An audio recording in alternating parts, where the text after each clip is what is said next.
Hong Kong, this is Mea Culpa, the Lessons Learned from Startups podcast, based on the Postmodern Conference, where founders, investors, lawyers and mentors share their stories about working on, with or for startups. I'm Jeffrey Brewer, and today we talk to Koen Munneke, CEO and co-founder at Intrinsik, a SaaS healthtech platform that connects medical device producers with their clinicians.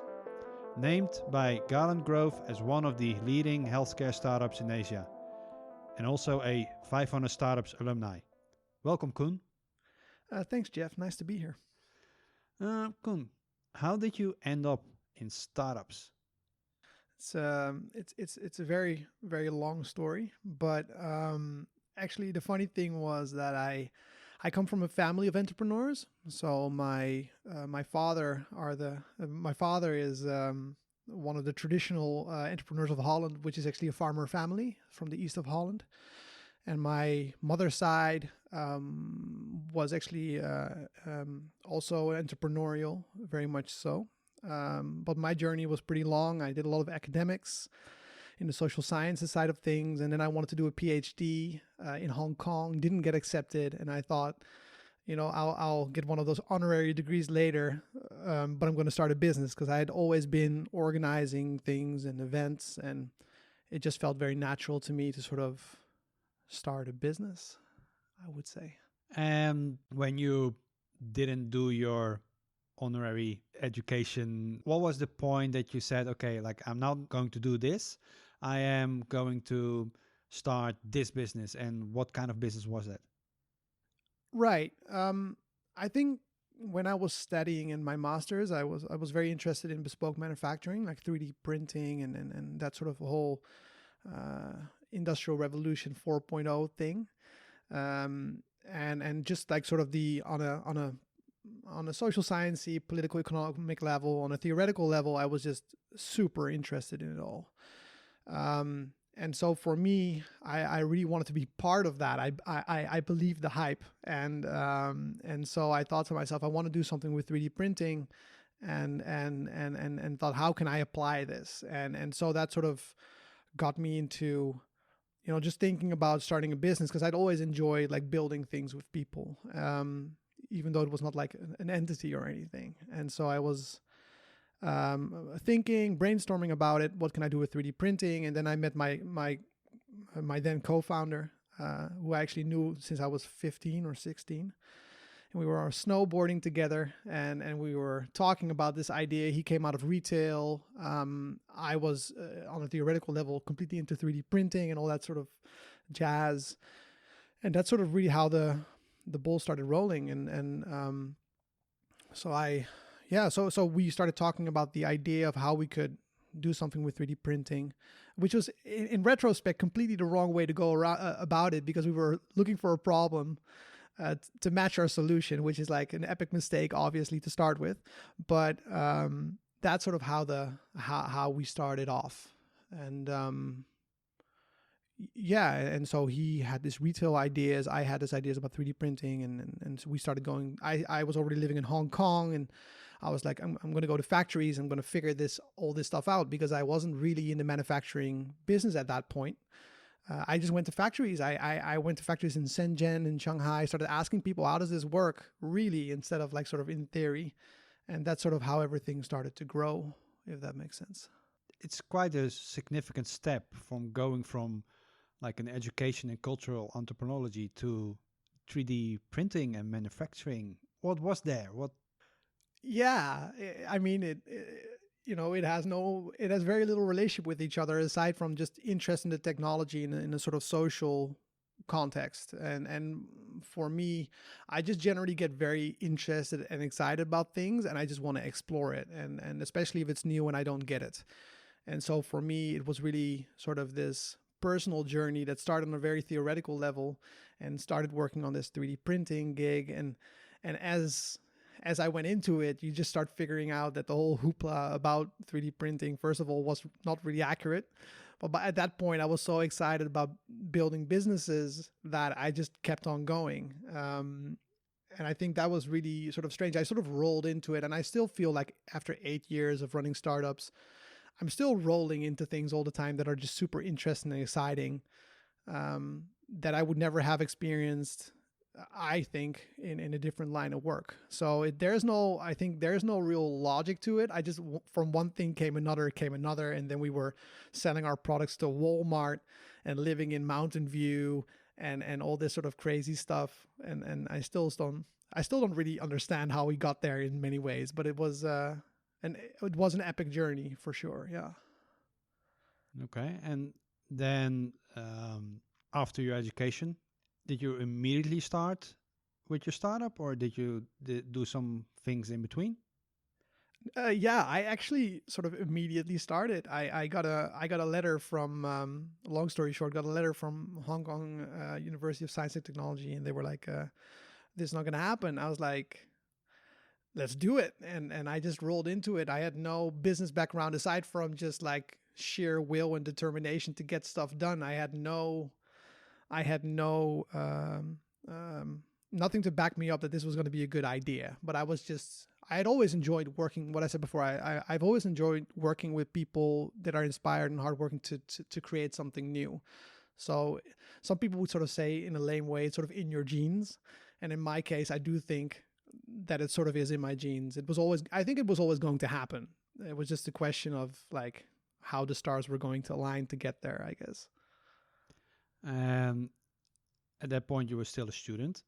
I can imagine that it was quite, I don't know, hard to start it, because it's not that you say like, hey, I'm in a day job, I saved up some money, I made some runway for myself, and now I'm going to start. Like, how did you support yourself?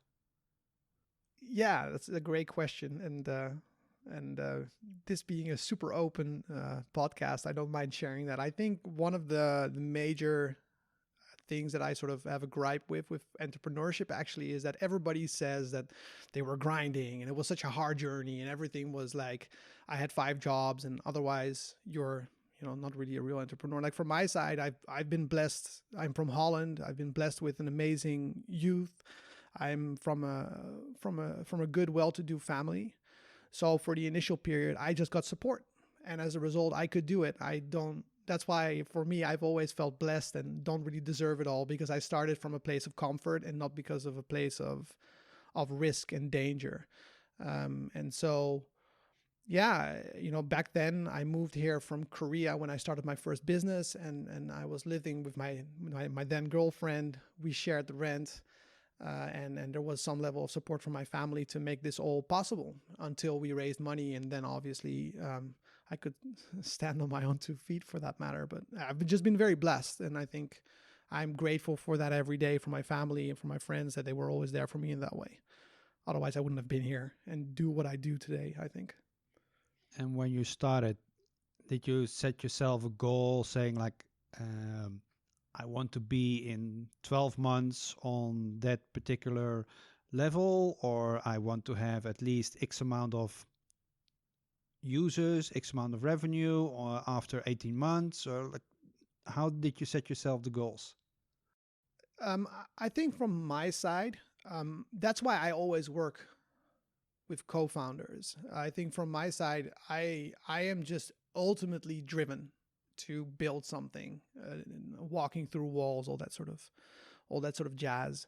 And I think with me and my co-founder was very much from also a Dutch guy, was very much from a sort of more corporate background, which was much more KPI driven than I was back then. I learned to become more like that. But when I started my first business, I was just super excited to do it. And I was just looking for how can we continue to build this.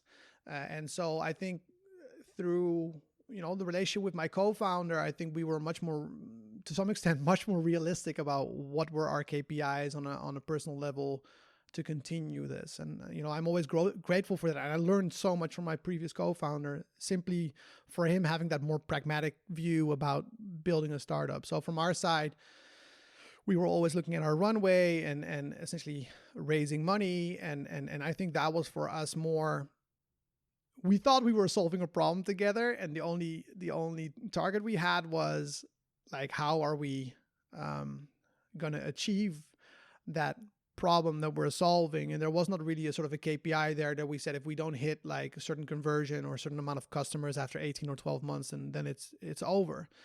And I think it was over with that first company when we ran out of money, and my then co-founder had got a kid and lived in San Francisco, had 4 credit cards outstanding. And he said like, Koen, you have 2 cats. I have a kid. I need to take responsibility right now. I cannot keep doing this. And which I completely respected. And that was the end of that. And I think one of the things I really appreciated in that relationship as well was there was never a discussion about we should stop until we decided to stop. And I think that certainty was really foundational and to how like the trust we had between each other. And that's why he still advises me when it comes to sales and KPIs. And every time I'm in Holland, I always try to see him. And yeah, so that's quite a special relationship. Yeah. Was that the company that you at that point working for that you also went through 500 startups with, or was it something else? Yeah. So that was You Create 3D. And we went through 500 startups with that company, and that allowed me to also live in Mountain View, or actually in San Francisco, but work out of Mountain View for about 6 months, and sort of got a taste of the Californian way of running a startup, I would say. Yeah. And how was the experience of like going through an accelerator like 500 startups? Amazing, I have to say. It was really valuable. But I think at the end of the day, the most valuable part about any good accelerator is the fellow startups that you are working with in that accelerator. I think it's really unique in the sense that when startups are properly vetted, and the acceptance rate for 500 startups is harder than getting into Stanford, which is already pretty hard. So you have this, in our case, we're 30 companies, really ambitious people that were all in the same grind, the same struggle. And I think seeing that you're not alone and helping each other out, I think is actually maybe even more valuable than mentors in many ways. And because it's 500 startup, the quality of the startups is also very high. So as a result, you're just meeting really cool founders all the time. So a lot of people, that was in 2015, a lot of my close friends still are founders that I met at 500 startups. So yeah, I learned a lot, and also learned a lot about, for example, what not to listen to. When you're an accelerator and you're an early stage company with little traction, everybody will tell you 100,000 things. And then there was such a thing that we called in 500 Startup called mentor whiplash, where you were continuously informed that you should do things differently. And also learning about that and how people advise you and what to do with that, or trying to deal with that correctly, was super valuable for me personally, at least. That startup went, as you said, failed. Like what? I would say it went silent, but it went yes. Silent. Okay. What at that point would be for you now, in hindsight, be the reason why that went silent? That is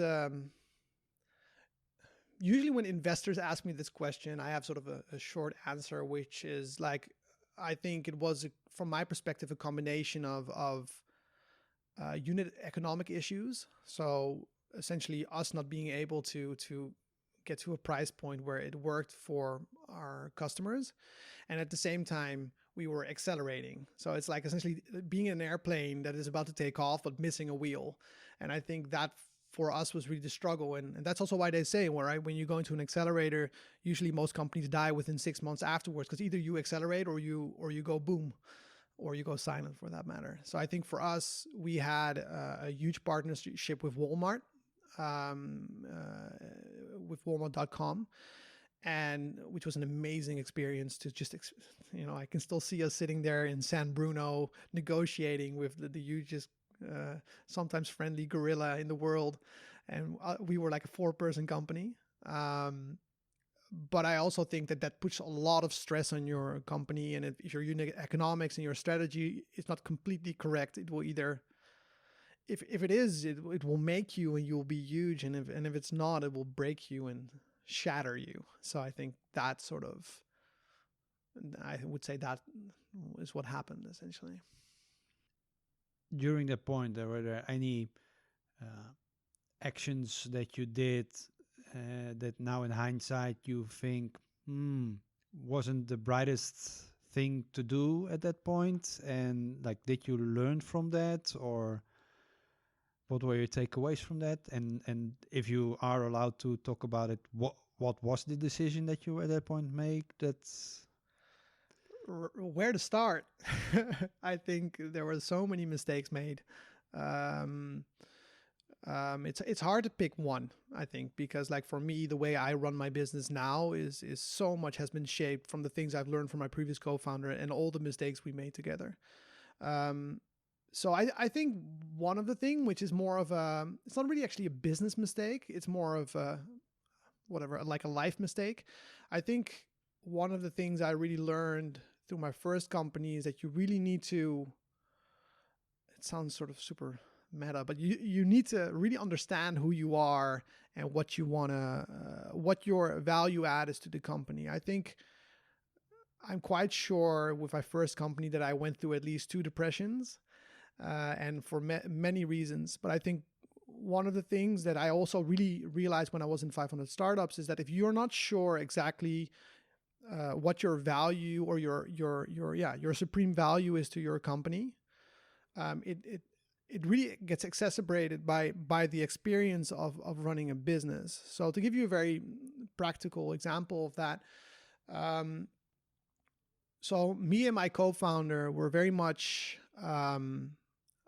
we were like sort of purely co-founders, and the C in front of our names, as in CEO, COO, or CPO, it didn't really matter to us, but to the outside world, especially when you do fundraising, it matters a lot.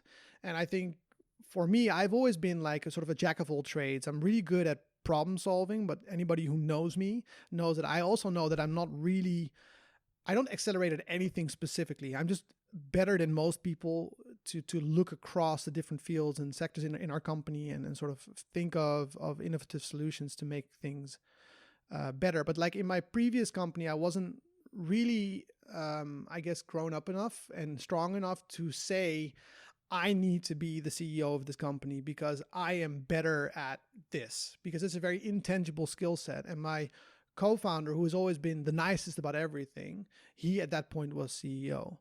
And I think the biggest mistake I made was that I was functioning as a CPO, COO, which is all about like processes, recurring processes and all that sort of stuff, which I was horrible at. And so as a co-founder, of course, I was also involved in other things, but it really eats away at you. And I still remember that I was sitting in the head office of 500 Startups in Mountain View, and every single day I was doing something that I wasn't good at, and which was eating me up on the inside, but I also didn't want to rock the boat. And I also just wanted to fight for the team. But every day I was just confronted with the fact that I sucked, essentially. And I just remember one day I was sitting in the office and I just lost like everything. I felt horrible. And I walked to the park next to the office and I sat there and I just cried for an hour. I was just sitting there like completely having lost myself, because you continuously in the startup are demanded of to know exactly what you're doing, where you're going. And I had to keep up this appearance like I knew what I was doing in my role, but I didn't. But at the same time, because the stress was so high, I didn't want to go out there and be like, no, I need to take this position. So I essentially just lost myself in that company, just not wanting to rock the boat and support my co-founder. And I think that is on a personal level, a major mistake I made. And because I also wanted to keep him happy, or I thought I wanted to keep him happy. So in retrospect now, I just know what I'm good at. And I think that experience for me doesn't make the founder experience easy, but at least I'm doing things and I'm putting my energy into things where I excel at. And I think I failed at that in my first company, like epically. And for me, yeah, what I said, it was really a super heavy journey for me. That's quite intensive, and probably at that point also for you, indeed, what you say, a life-changing experience. From that, what, of course, the obvious already that you know now where you're good at and where you're not good at. How do you solve that? Like, do you hire people to do that then at that point for you, or Do you, like, with your experience, just push through it? Right.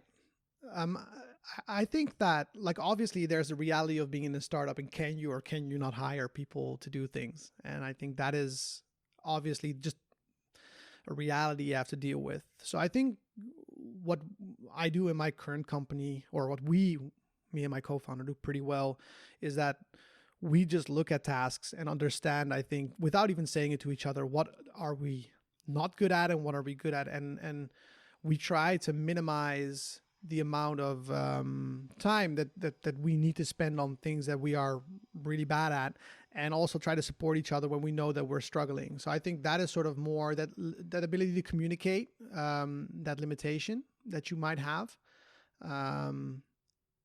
and then making sure that you don't spend too much time on it. And of course, try to hire as quickly as possible for that position with the means that you have at your disposal, is really how we try to solve this issue.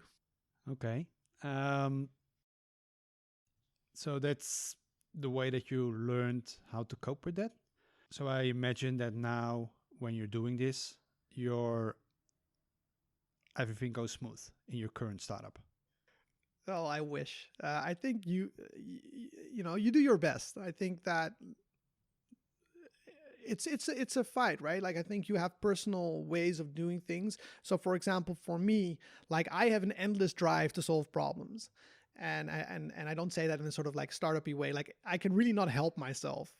I will message my investors late at night and ask them all these questions about how things should be done, or what they think about things, because I just want to always get to a solution. So what I try to do is just continuously remember or remind myself of my own personality, and trying to sort of balance things out. And so I would say in general, like, with certain traits, you just have to keep reminding yourself to do better. And so that's also in my current company, right? Like, we have values in the company, and those values also speak to me, because they remind me to be a better person and be a better team player. So, and at the same time as well, you have a co-founder that sort of balances you out, right? So for me, I'm super passionate. I want to get things done. I want people to grow. I want things to work. And you also need that, and that sometimes results in inspiration, and sometimes that results in a bit too much. And that bit too much is very much balanced out by my co-founder now, Ivan Young, who is like super duper level-headed. And as a result, like, we usually always talk before important meetings, we talk with each other, because my passion plus his level-headedness allows us to run our business, I think, well.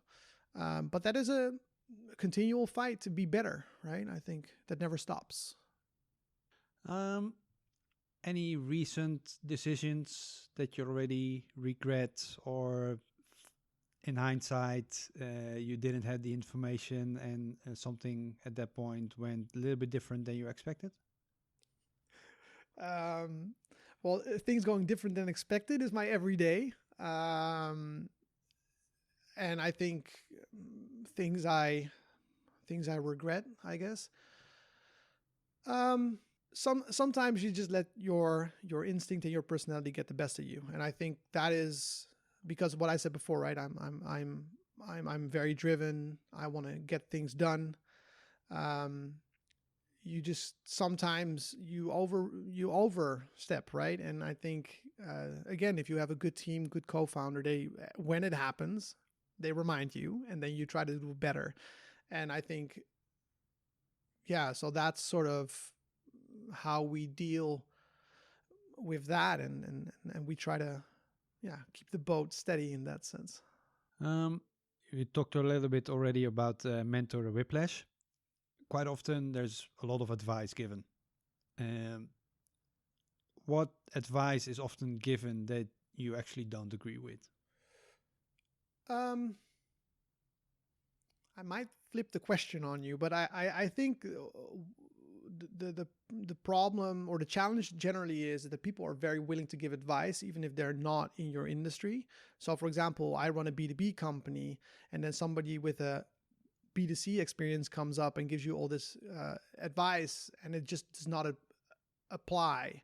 but they will tell you as if it's the truth. And I think that is, so it's hard to think of specific advice, because I feel like I get advice all the time that is to some extent true, but not really applicable. So I think what I said, to flip the question a little bit, I would say what I learned more, what is more important is what I learned how to deal with people giving me advice in the first place. And I think one of the things that I've learned in the last couple of years is that, like anything in the sense of communication and feedback, is about reciprocity. And what I mean by that is that it's really easy for a person to come up to you and say, well, I think your business model is great or makes no sense or something along these lines, because they hold no responsibility for what they say to you. And they genuinely often don't really think about what they say to you. So in my experience, if you get people, and that's where the reciprocity comes in, if you get people that are willing to come on a call with you for 10 or 15 minutes and talk to you about this, so okay, they have to give their time to you in order to explain why they think certain things, and you also do that with people over like a longer period of time, you also know that when they give you advice, they probably thought about it and it's relevant. Because I think one of the biggest struggles in startups, especially if you have very, very little traction, is that everybody has an opinion, but nobody really invests in thinking about what your company does. And again, that's where the whiplash comes in. So if you can just say, okay, if you're not willing to get on a call with me for 10 minutes or 15 minutes, or meet me for a coffee to explain what you think, like more often, then very likely your information that you're giving me is not worth my time.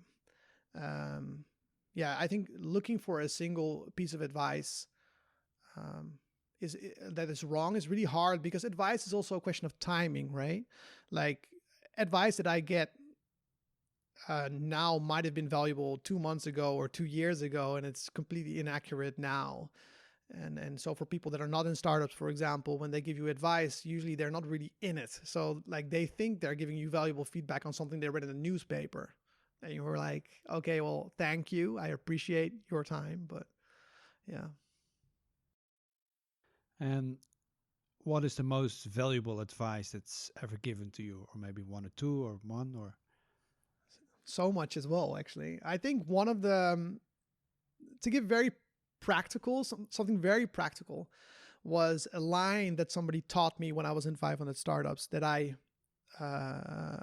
made my own. So there was a mentor in 500 Startups called Rob Navert, and he was helping us negotiate with Walmart, but also just generally managing the company. And he taught me the line, "Does that make sense?" And it sounds super cheesy, but why I find it so valuable is because running a business is all about buying from your staff, from your investors, from your customers. And a lot of people, when they do sales or when they internally try to make a point, they just ramble on and they just tell you what they think. And by forcing yourself to say, does that make sense after everything you say, you first of all respect the person you're talking to, because they know there is room for an opinion. Of course, you have to listen after that, but hypothetically, there is room. And it also gives a natural break to a conversation. So it's really like, I think if you're at that point when I was in 500 Startups, I'd been hit in the face so many times that at some point you just become numb to it all. And that question really helped me, because it steered me away from being numb and really got me back to engaging my team and my customers. And so when I'm also in my team and I look at communication skills, I always say to people, like, the first thing you need to do, ask like a lawyer, confirm the question that somebody is asking you, answer it shortly, answer it in a long way. Like, that's generally the goal that you have. And then at the end, you say, does it make sense? And I think does it make sense is probably the most valuable thing I always say, if that makes sense. What is something that's not a secret, but most people don't know about you? Yeah. So when I was really young, My father was a curator for a museum in Holland, and at some point when I was 8 years old, he said to me, "I'm going to Pakistan. Do you want to join?" And this is obviously a super not founder-related story, but bear with me. And I said to him, "Yeah, but I want to shoot a machine gun." And then my father thought about it. I think he talked to my mom, and the answer was yes. And then we went to Pakistan, and then we went to Karachi. It was amazing. I was young. We went to like all the areas you cannot go anymore. We went to a gun village, and I shot a machine gun. And then later on, when I was about 27, 28, my father asked me, "Oh, do you remember that?" And I think I remember primarily through the photos of me with a AK-47. And then he told me, "Oh, do you remember the last part of the story?" And I was like, "Oh, no, I don't really remember." And he told me, "Yeah, well, we went to the village elder and you got to hold a hand grenade as well." And I was like, "Wow, that's responsible parenting." I'm not sure. Fun parenting for sure. So that is a random story for sure. And if there's one thing that you want people to take away from this talk, what is it? I think the most important thing to take away is that, just be honest about where you're from, and as best as you can, try to be open and honest with people. I think that is, at the end of the day, what I would say the startup world needs. You need honest people trying their best to solve problems. Some of them are maybe not meant to be solved, but all honestly trying to, to build something to create value. And I think for me, I'm a big proponent of just being honest about the fact that I come from a well-off background, and that has allowed me to do this. And I'm honest that like I have many shortcomings, and because of my team, and how I try to empower them, we make amazing products, and I would not be able to do that by myself. And I think that sort of honesty that I try to at least show, and also, again, the question of does that make sense, always empowering people to be part of the conversation and add value. I think that's the lifeblood of any happy organization, even if you don't become a Series D company or you have an IPO or an exit. I think that is, because at the end of the day, as entrepreneurs, I think we are supposed to create value, and value is best created on honesty and being genuine. So yeah. And then doing a startup, does it make sense?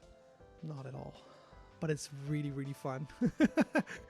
I want to thank you for your valuable insights and sharing of your lessons learned in startups. Yeah, thank you so much for your time, Jeff. It was fun to share. For the listeners, although the rating system in podcasts is hideous, if you like this Mea Culpa series, you can rate this podcast with 5 stars as a motivation for the makers. Also, if you have any suggestions on people that you want to hear on this podcast, let us know. Contact details are in the show notes.